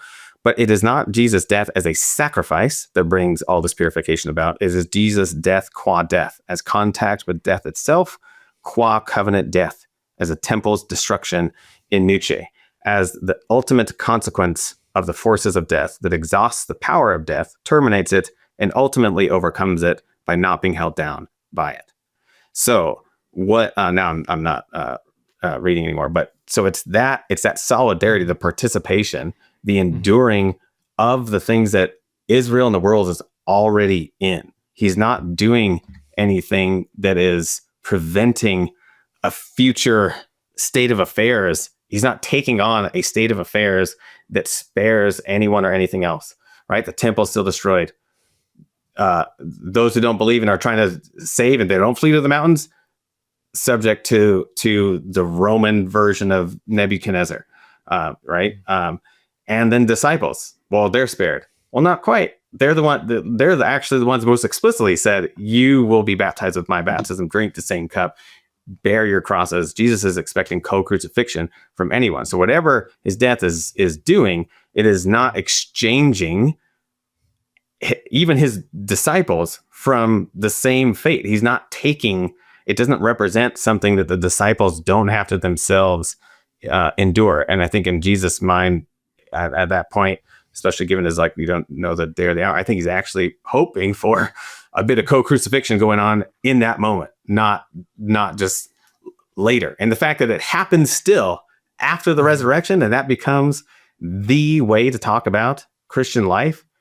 Paul says fellowship with his sufferings, being conformed to the likeness of his death, so that we might know the power of his resurrection, co-buried, co-crucified. That tells us even more strongly that there's a memory, to put on my historian hat, of the historical Jesus really thinking that his fate of crucifixion is not unique to him, that it characterizes where this way the Exodus leads. And I think, going back to my article that's published on Daniel 7, it's because he saw himself as embodying the script of the Son of Man, who gets trampled by the beast, that represents everyone else. But representation isn't substitution. It's so everyone's called to do the same thing, which is why I say Jesus dies ahead as like a pioneer, not instead, because we're still supposed to be following that. And the fact that is still the emphasis after the resurrection and ascension, I think locks that in, that they did not conceptualize the cross, the early Christians, as the thing followers of Jesus avoid. It does not mark or substitute for even the whatever consequences of facing the divine tribunal for our sins. Every passage in the New Testament about judgment doesn't say anything that you could even accidentally mistake for Jesus saves us from God's retributive justice for our sins. It's always God will judge you according to what you do every time. Matthew 16, I got a bit of a list here. Let's just fire them off. Matthew 16:27, Romans 14:10-12, 1 Corinthians 3:12-15, 2 Corinthians 5:10, Ephesians 6:8, Colossians 3:24-25, 1 Peter 1:17, 1 Peter 4:5, Revelation 2:23, Revelation 20:12-13, Revelation 22:12. So Jesus is not saving us from personal accountability before the divine tribunal.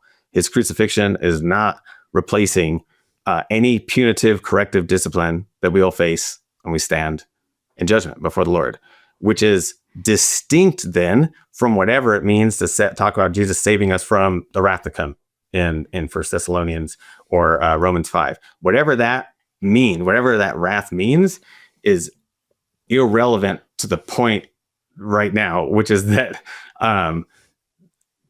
the cross is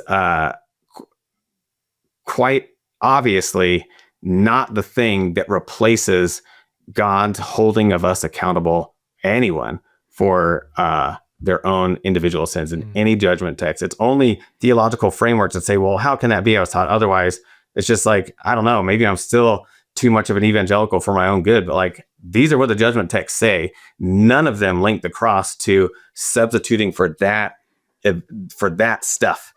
So the cross is not the substitute for our misdeeds that must face God's punitive correction. It's instead the source, the shape, the character of God's fully embodied human image, which is why, as creatures made in God's image, we are called to conformity with the image of Christ, which is then more specified to conformity to the likeness of his death. And so my beef with substitution is that it's just not in the text, and that when Jesus isn't, when they're talking about, when the apostolic witnesses are talking about Jesus enduring the curses of the covenant or whatever, it's just that he's enduring that which the people are already experiencing and humanity at large is already experiencing. It's a coming down into the conditions of covenant death in order to rescue us out of it, and then that setting the paradigm and shape for anyone who comes after him. So I know I've been talking for a bit, but I want to wrap this up by quoting from Gathercole, like I said I would, because this is really, again, one of those reviews. It's just like, I don't buy what Gathercole's saying. Well, all right, Michael Scott, you can't just declare disagreement. You got to declaring bankruptcy. You got to actually argue it. You can't you can't do, like, what the heck? What are we doing here?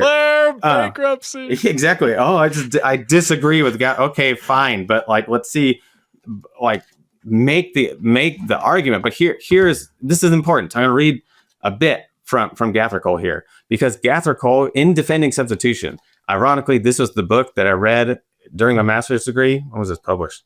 I don't know if I read it right when it came out, but that made me go, oh, I used to have this like exile restoration form of PSA, or thinking it was PSA. This is the book. This is in 2015. So actually, no. So I did. It was just after I graduated. With my master's. This is the book that made me go, oh, I don't see then I don't, no. So if PSA fails on the substitutionary framework, not the penal, properly understood as covenant curse, there's some aspects of PSA that's like they're floating so high, far away from the text, where they invent new definitions of death that don't occur in the scriptures, as covenant death.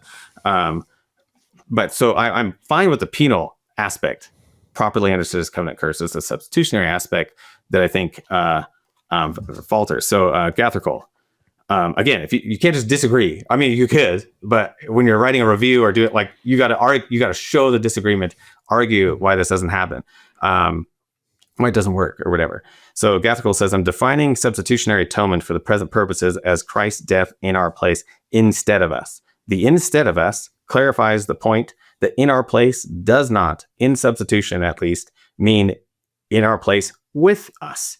Jesus was, for example, baptized in our place with us. That is, the baptism was not a substitution. So he's like, when Jesus identifies with our place, it's with us, right? So he's distinguishing these.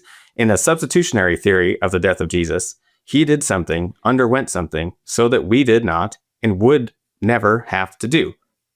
This definition can be generally agreed upon. Not anymore, thanks to my book, apparently. Although there is considerable debate about the validity of substitution as an aspect of the atonement in Scripture, there is not so much debate about what substitution is. At least, again, like, substitution means person X does something instead of someone else. So he says, again, substitution, this is on page 18 now. Substitution is logically distinguishable from related concepts such as penalty, representation, expiation, and propitiation. This is not to say that they cannot all belong together in a full-orbed understanding of the atonement, but it is to say that each must arise out of exegesis and can, indeed should, be the subject of investigation in its own right. These are logically distinct rather than a priori inseparable. Sorry, I got to keep going. One can have, this is where my view would fit in. One can have punishment or penalty without substitution. This is on page 19, going on to 20. We will see an example later of a view according to which Jesus identifies with us in our condemnation. In this view of the atonement, we have Christ sharing in the judgment of God, but this is not in our place in the sense that he bears it and we do not.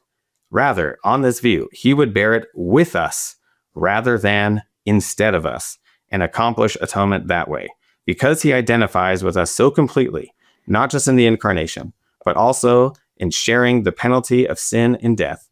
he thereby represents us to God. Representation itself is not the same as substitution, however. Substitution entails a concept of replacement, X taking the place of Y and thereby ousting Y. The place that Y previously occupied is now filled by X. In representation, X is in one sense occupies the position of Y. There are differences, however. In representation, X does not thereby oust Y, but rather embodies Y. That's it. And then when he later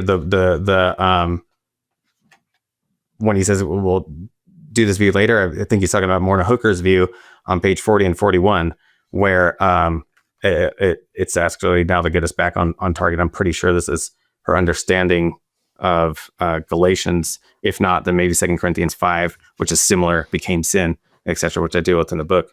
And the reason I'm making this point is that even Gathercole, who's defending a form of substitution, and I deal with the passages he thinks are substitution, even he recognizes that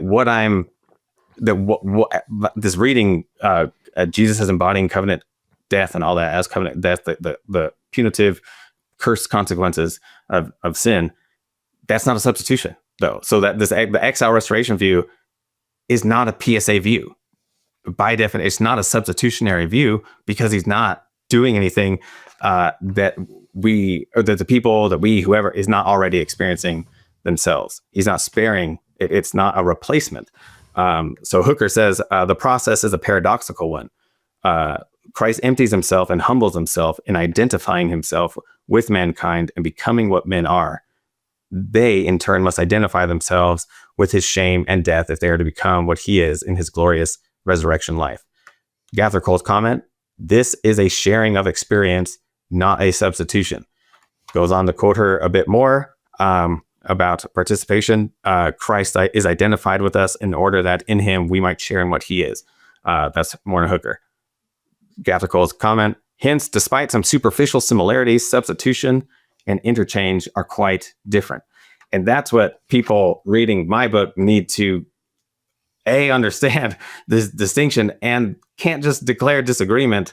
You have to argue why they are not actually, in fact, conceptually distinct and logically distinct, that these are actually all mutable, interchangeable concepts. I don't think that'll ever hold. I don't think anyone could do it. I don't think that's actually possible to come up with a view of substitution that basically loses meaning. I mean, the reason is is it'll lose meaning. It's too capacious to mean anything at that point.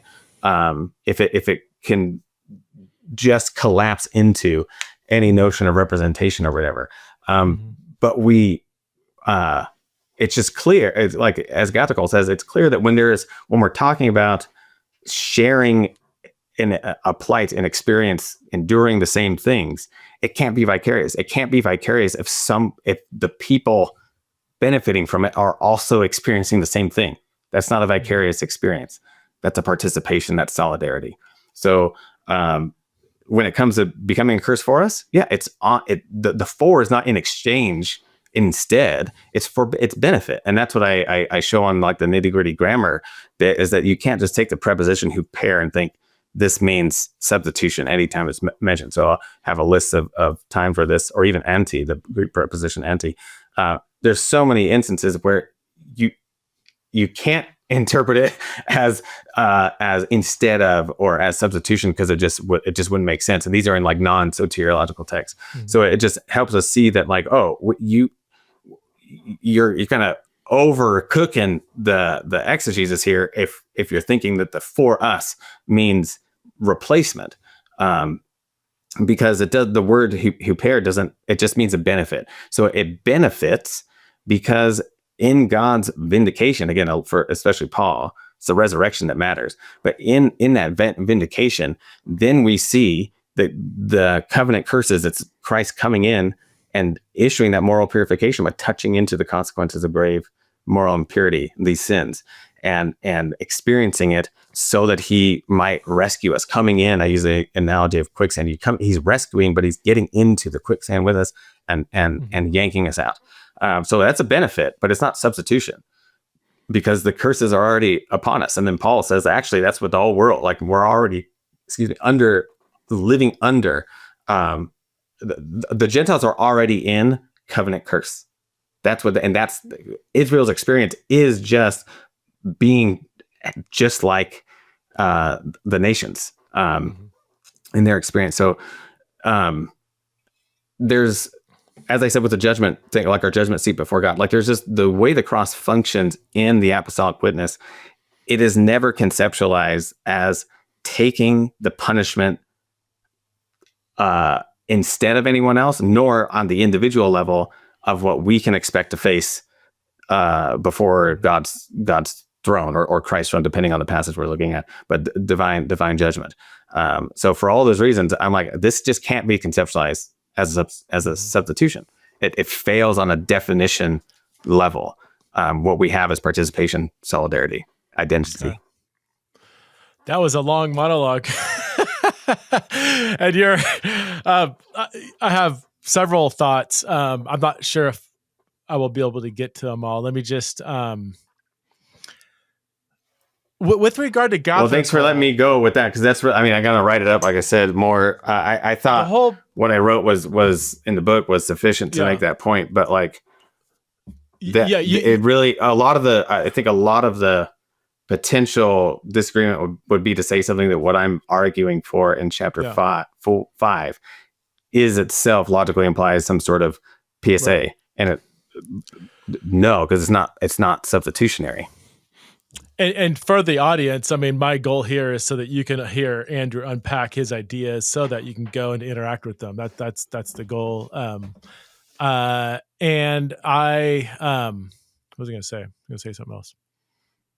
Anyway, let me give a few bullet pointed responses. First of all, Gathercole does, at the beginning of this book, he does talk about representation, substitution being logically incompatible ideas. You have to have one or the other. You can't have both. No, in a passage. He says it depends. Yeah. These are all passage specific. So in theory, I would be like, that's why I go through each passage. In theory, you can have one author using a substitutionary framework, and you can have, or even the same, but in a different part, using a participant. But at a time, you can't collapse them in one exegesis. Like either the person's talking about identification and shared experience, or they would be talking about replacement. Yeah. What my point is let's go through them. And again, you can't do it. I didn't do literally every single one, but just apply the same reasoning methodological process that I do to the ones I do showcase as case studies and say, let's see if replacement is the underlying concept here. Right. Is it replacement instead of, or is it union, solidarity, all those other things. And that's why I've come on the other side of it. Yeah. It's not that like you can't have both. It's one, you can't have both in the same like in the same claim. Either something's replacing or it's not. And so that's why I then go with the ones that Gathercole says, like, hey, here's where you get replacement. Because I still don't think you have replacement in those passages. I'm glad you said that because at the end of the book he does come back and say substitution or he says he says we need to get away from the unhelpful either or that forces us to choose between representation and substitution, and then he cites as a whole. He's talking about as a whole. You're thinking about the saving significance of Jesus' death. Some scholars see substitutionary and participatory dimensions in Paul's thought as cohesive or running in parallel.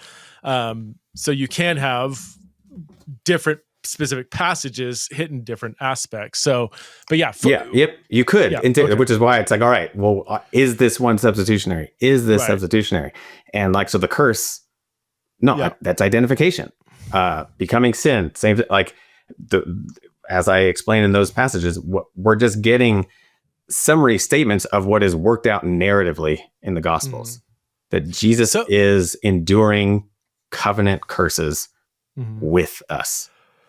So I wish he would have said place sharing, us, though, instead of I wish he, but he didn't say he was cursed with us, but for us, and that could mean for the the benefit. Well, we're already. Well, he's already saying you're already dead. It's just best as it is. You're already under the like anywhere you like.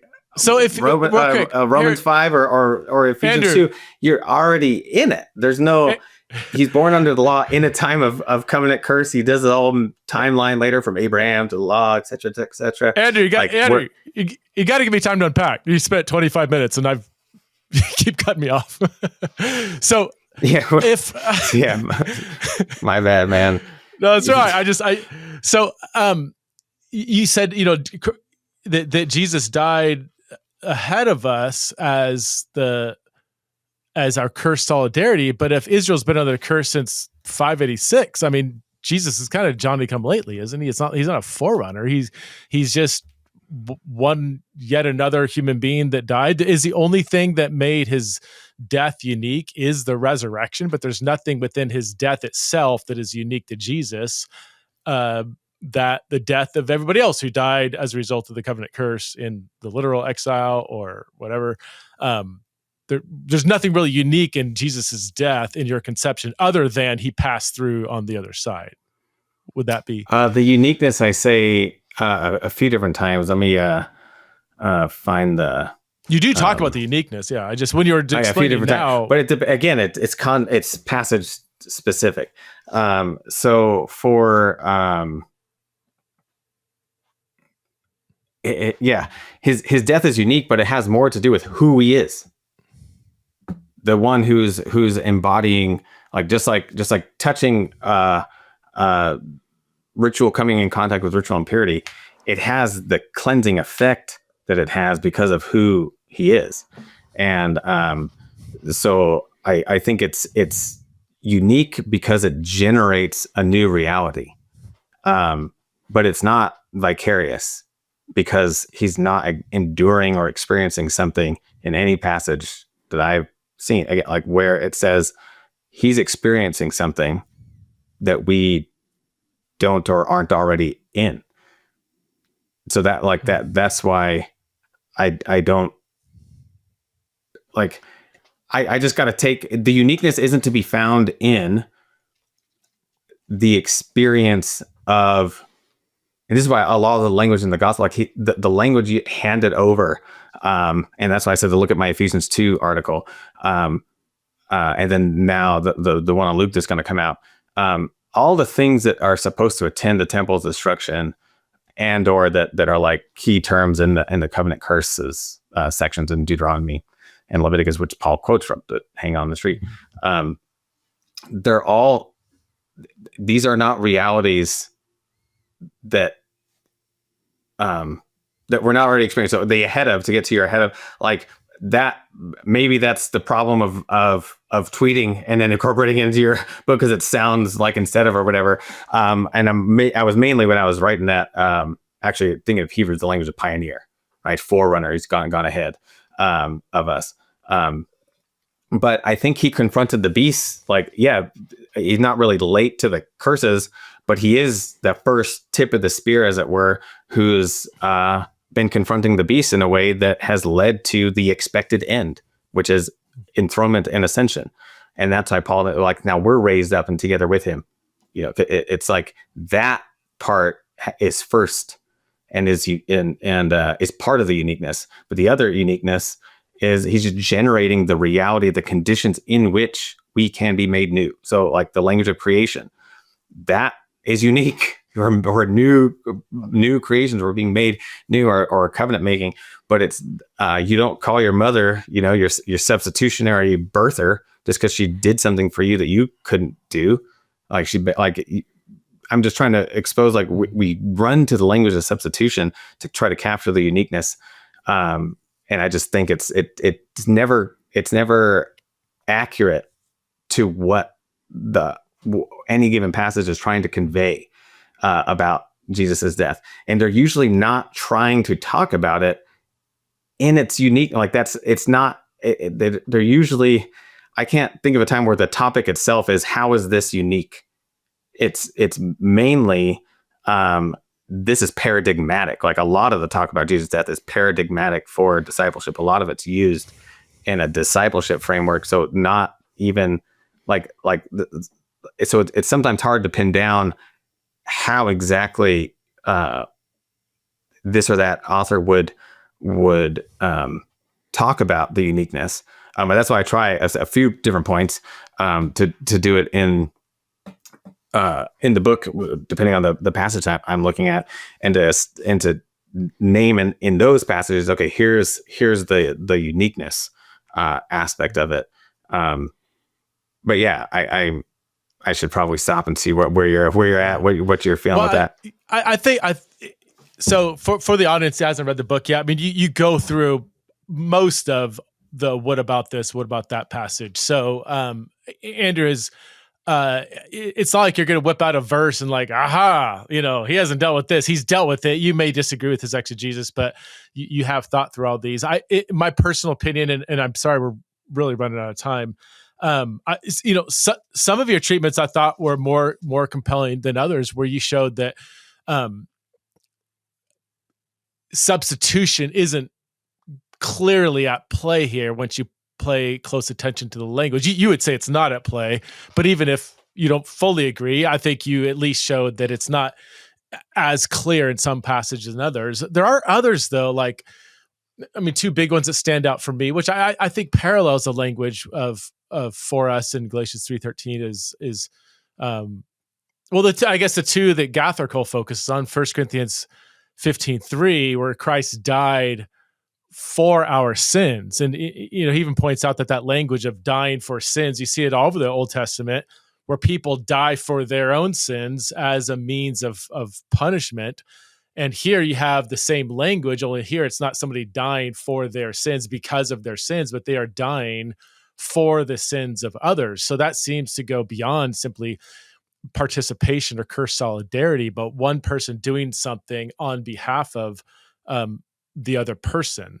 Or Romans 5, I think you even admit in your book that Romans 5, I forgot what you say. You say, like, in and of itself, this could be taken to, or here's what you say. You say, by itself, Romans 5, 6-8, this is page 281, that by itself, Romans 5, 6-8 has room for a substitutionary view of Jesus' death.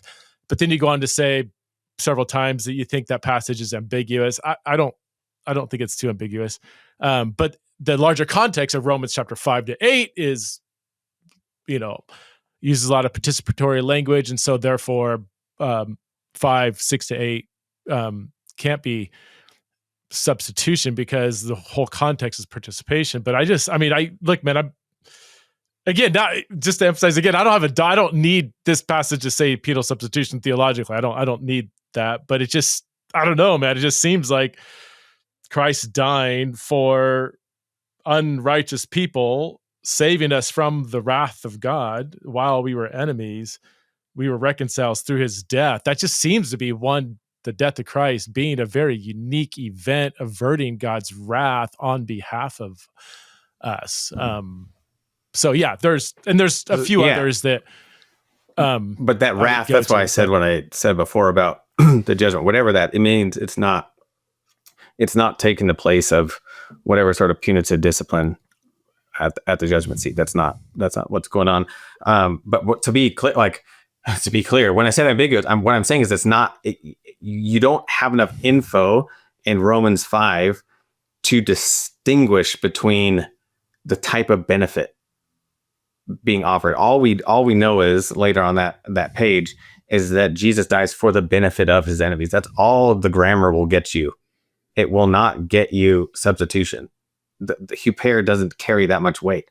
And we're justified by his blood. I have hold on, or yeah, if you want to go there, we can go back to that. But my point is that all you know is that it's for our benefit, and he's dying for his enemies, and it's for the benefit of those people, and for the many, for the sinners, whatever. And this is why then Paul says it's for our benefit, because if Jesus' death was dying to sin in Romans 6.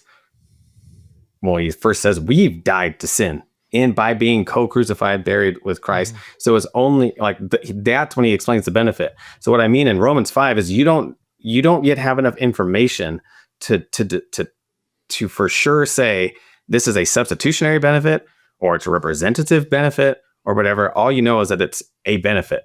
And what Paul's distinguishing in Romans 5 is these classical examples that Gathercole gives, they are substitutions.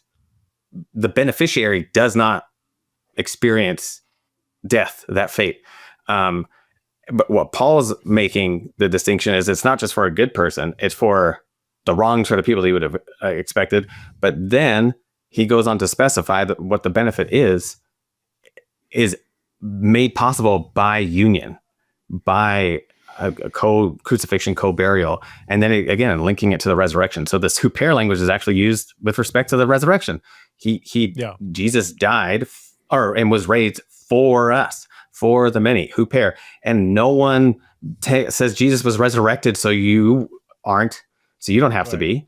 The benefit, and they go in a tandem. We can't separate these out. That one part was substitutionary, the other part is shared.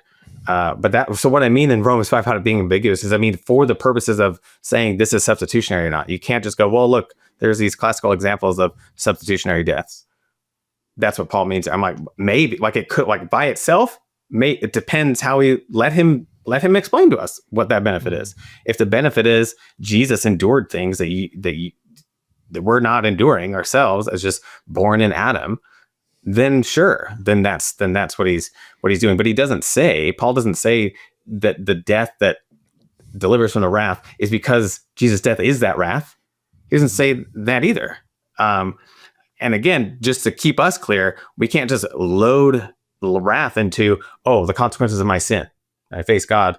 That's the wrath of God.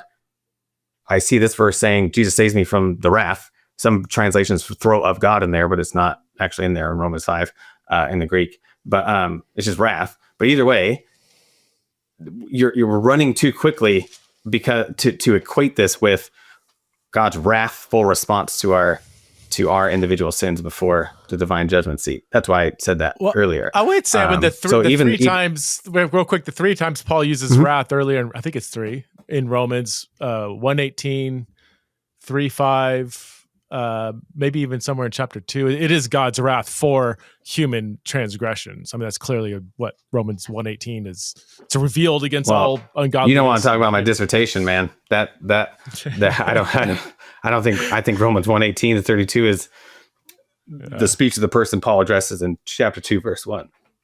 And I deal with that passage in my dissertation as well, but from a different angle with Romans 5. Is that a Campbell? You like a Campbell approach to Romans 1? Yeah. I mean, in short, well, like a lot of my dissertation is also critiquing and strengthening Campbell's conclusions, but critiquing some of them. But that's why I'm trying to put this, like, whatever it is, whatever you want the wrath to be, it is not the cross is not conceptualized. There's not two crosses. That's you can't have a cross that we join Jesus on and a cross that is Jesus experiencing something that we're spared. Because I don't see a verse that ever distinguishes two crosses. It's an implication forced upon certain theological frameworks where you need to distinguish two types of crosses. But my point for Romans 5 is that Paul does not identify Jesus' death with the wrath. He doesn't say Jesus experienced the wrath and that's why you're spared. The benefit is whatever wrath means, but I'm bracketing that out of defining it carefully. 1, because of my dissertation. 2, because whatever it means, it doesn't mean what I think a lot of people think it means. When you say Jesus spared, what is that? It's the wrath of God for my sins. I'm freed from God's wrath on my sins. And I'm saying, no, a bunch of times over. This is very clear in Paul's and others. Like I said, that's why I listed out all those verses. Our judgment according to works is not the same thing as salvation according to works. That's a big distinction I make in my dissertation. It doesn't come up here in the Lamb of the Free. But what I want people to know, that whatever you want wrath to be, it is not what I think most people think it means in the pews, which is it is God's accountability and response to my sins. That is not what the cross is. It's not like I would have been on there for my sins in that sort of way, and he spares me from it. that Paul does not make that equation with Jesus' death and God's wrath. It's always love. In Paul and John, it's always a demonstration of God's love. Wrath is never mentioned in association with the cross. So whatever that wrath is, it is definitely not what Paul's talking about in 1 Corinthians 3 and elsewhere about facing the divine tribunal and being held accountable for our deeds. But I want to distinguish salvation according to works and judgment according to works, because I think the New Testament distinguishes those things. But so Jesus' death is not replacing our judgment according to works. And that's what I think a lot of people have in mind when they hear saves us from the wrath to come or whatever. Yeah. And so I like, that's the function of penal substitutionary atonement. He did this. These are the consequences of my sin. He substituted for it. Therefore, you have a cross that you don't join Jesus on. But because it's inescapable in the New Testament that there is a cross that we join Jesus on, you got to have two. You got to have two things. And I don't ever see them spliced in the New Testament. Well, I've taken you 8 minutes over the allotted time. I have, for people listening on, if they're like, man, this is a lot, I think both Andrew and I would agree that we're just getting warmed up. Like we've opened up all of these cans, and there's so many lengthy conversations. Yeah, and that's why I decided, oh man, I need to write more on this and stuff. I don't. But I just want to thank you, Andrew, for your book. For even if somebody like I learned a ton. There's things I find more convincing than others. Others I'm not sure. Others I'm like I'm not convinced by your exegesis. As always, I'm incredibly thankful for any book that just absolutely stirs my thinking, challenges my thoughts, causes me to go back to scripture and say, well, but have I been reading this through a certain lens? So very thankful for that. Thank you so much for your time, man. I really appreciate it. I know you're a busy man, so I appreciate you taking the time. And aren't we all? That's no real excuse. It's just, but, no, I appreciate you letting me say all the things. Yeah. And it's great to be in this. Seeing you again and all that, like it's been a while, and I'm really grateful that you took it seriously and gave it a good read. And it's definitely an honor to have you as the former prof, mentor, right? Like all that, just being here now. So thank you, appreciate it.